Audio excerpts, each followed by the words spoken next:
বারবার যখন আমরা সূত্রগুলি খাতায় লিখতে থাকবো আর ওই প্রেক্ষিতে আমরা যখন অঙ্কগুলি করতে থাকবো, ওই সূত্রের প্রেক্ষিতে আমরা অঙ্কগুলি করতে থাকবো, তাহলে আমাদের এই সূত্রগুলি আমাদের ব্রেনের মধ্যে বসতে থাকবে এবং সূত্রগুলি আমাদের মনে থাকবে। আর মুখস্থ করে কখনো মনে রাখা যায়। Hi everyone, welcome back to my YouTube channel 5 minutes math tutorial. আজকে আমরা লগারিদম সম্পর্কে আলোচনা করব। লগারিদমের যে সূত্রগুলো আছে এগুলা নিয়ে আমরা আলোচনা করব। এগুলা ক্লাস 9ম এবং 10ম শ্রেণীর ছাত্রছাত্রীদের জন্য খুবই উপকারে আসবে। তাহলে আমরা শুরু করি আজকে লগারিদম এর সূত্রাবলী। লগারিদমের যে মিনিংটা এটা হলো সাধারণত সূচকের যে আমরা সূচকের যে অঙ্ক করছি, সূচক বলতে যেমন এর পাওয়ার 5, এই পাওয়ার 5 এটা বলে সূচক, এর সূচক। এই সূচকের মান বের করার জন্য আমরা সাধারণত লগারিদম ব্যবহার করি। আর লগারিদমকে সাধারণ সংক্ষিপ্ত আকারে লগ হিসাবে লেখা হয়।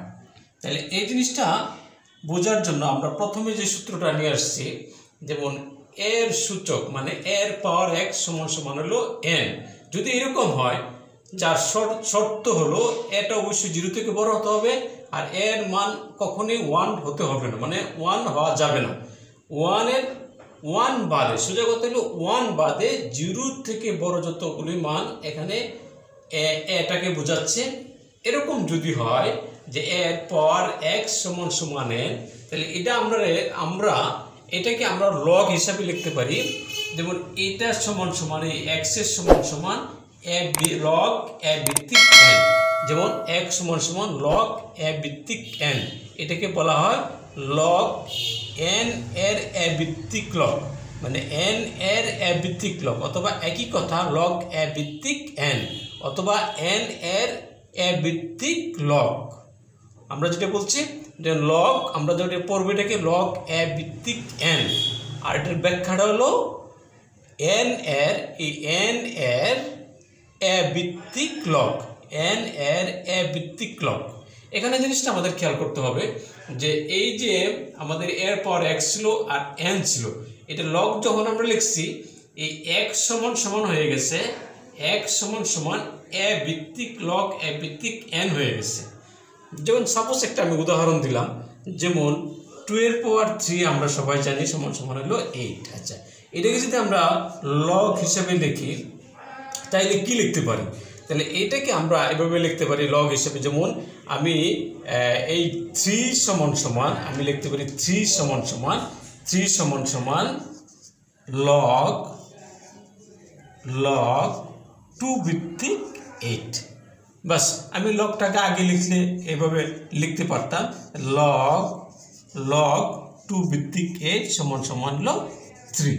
মানে 2 এর পাওয়ার যদি 3 থাকে সমান 8 হয়।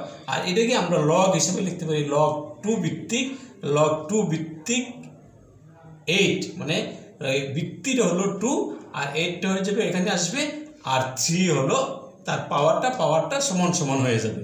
তাহলে এই জিনিসটা যদি আমরা বুঝি, লগের অনেক জিনিস আমরা সমাধান করতে পারবো।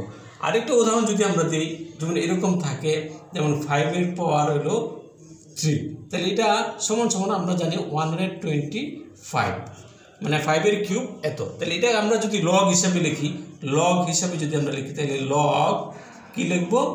লগ 5 ভিত্তিক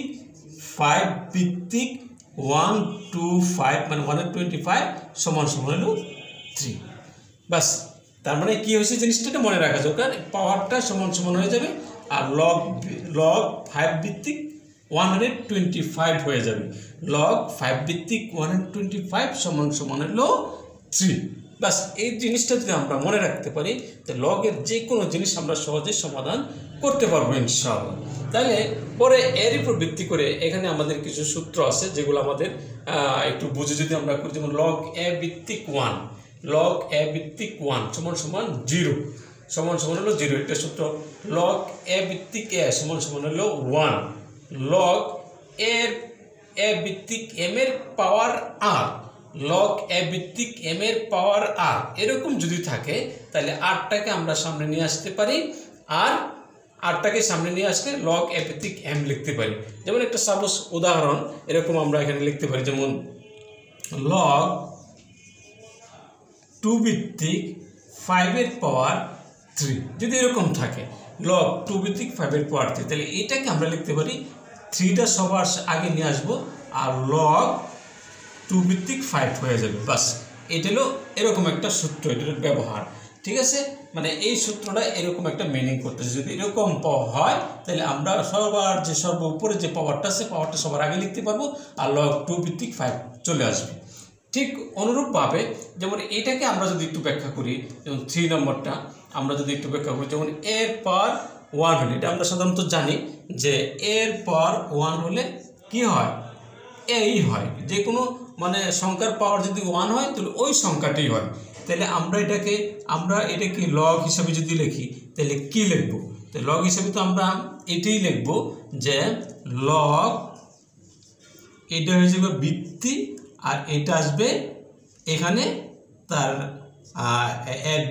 এ ভিত্তিক এ সমান সমান 1। মানে এই যে সম্পর্কটা আছে সূচক থেকে আমরা শিখেছি এর পাওয়ার 1 হলে এ হয়, তাহলে এইটাকে আমরা লগ আকারে এখানে প্রকাশ করি। এই জিনিসটা এখানে সূত্র আকারে আসছে, আমাদের অঙ্কের মাঝখানে এটা আমাদের অনেক সময় চলে আসবে, তখন আমরা এটা লিখে দিলে রেজাল্টটা বের হয়ে যাবে। ঠিক অনুরূপভাবে আমরা যেমন লগের ক্ষেত্রে যদি গুণ থাকে, যেমন এ ভিত্তিক লগ এম ইন্টু এন, তাহলে log a M plus log a ভিত্তিক এন, মানে গুণ থাকলে যোগ। এটা মনে রাখা সহজ পদ্ধতি হলো লগ গুণ থাকলে যোগ, আর লগ ভাগ থাকলে লগ এ ভিত্তিক এম বাই এন, মানে ভাগ থাকলে বিয়োগ।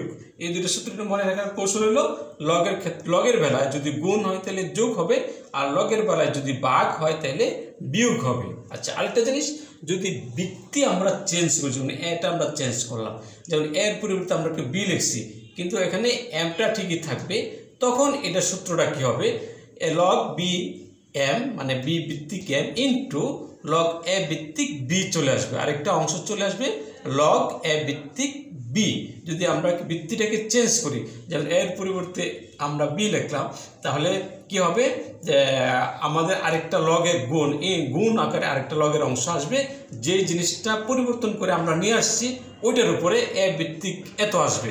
যেমন আমরা বি নিয়ে আসছি, এর পরিবর্তে বি নিয়ে আসছি, তাহলে পরে যে ইন্টু আকারে আসবে বা গুণ আকারে আসবে এটা এ ভিত্তিক বি। তার মানে এটাকে আমরা লগের ভিত্তিটাকে চেঞ্জ করে আমরা এইভাবে এটাকে লিখতে পারি। ঠিক আছে, তাহলে এই জিনিসগুলি যদি আমরা বাস্তবিক পক্ষে অঙ্কের মধ্যে ব্যবহার করি তাহলে আমরা এই জিনিসগুলি আমাদের ব্রেনে একদম বসে যাবে। তা আশা করি আজকের এই আলোচনা লগ সম্পর্কে 9 এবং 10-এর যতগুলি সমস্যা আছে ইনশাল্লাহ তোমরা সলভ করতে পারবা, এর মধ্যে আর কোনো সমস্যা থাকার কথা না। তাইলে এই সম্পর্কে আমাদের পরবর্তী ক্লাসে অধ্যায়ভিত্তিক আমরা ক্লাসগুলি করব, তাহলে অবশ্যই তোমরা আমার সাথেই থাকছে, কোনো বিকল্প নাই। আর বারবার যখন আমরা সূত্রগুলি খাতায় লিখতে থাকবো আর ওই প্রেক্ষিতে আমরা যখন অঙ্কগুলি করতে থাকবো, ওই সূত্রের প্রেক্ষিতে আমরা অঙ্কগুলি করতে থাকবো, তাইলে আমাদের এই সূত্রগুলি আমাদের ব্রেনের মধ্যে বসতে থাকবে এবং সূত্রগুলি আমাদের মনে থাকবে। আর মুখস্থ করে কখনো মনে রাখা যায় না। সো ভিউয়ার্স, আমার এই চ্যানেলকে এখনও তোমরা সাবস্ক্রাইব করো নাই, তোমরা আমার চ্যানেলকে সাবস্ক্রাইব করে নাও। আর যারা অলরেডি সাবস্ক্রাইব করেছে তাদেরকে অসংখ্য ধন্যবাদ। আসসালামু আলাইকুম ওয়া রাহমাতুল্লাহি ওয়া বারাকাতুহু।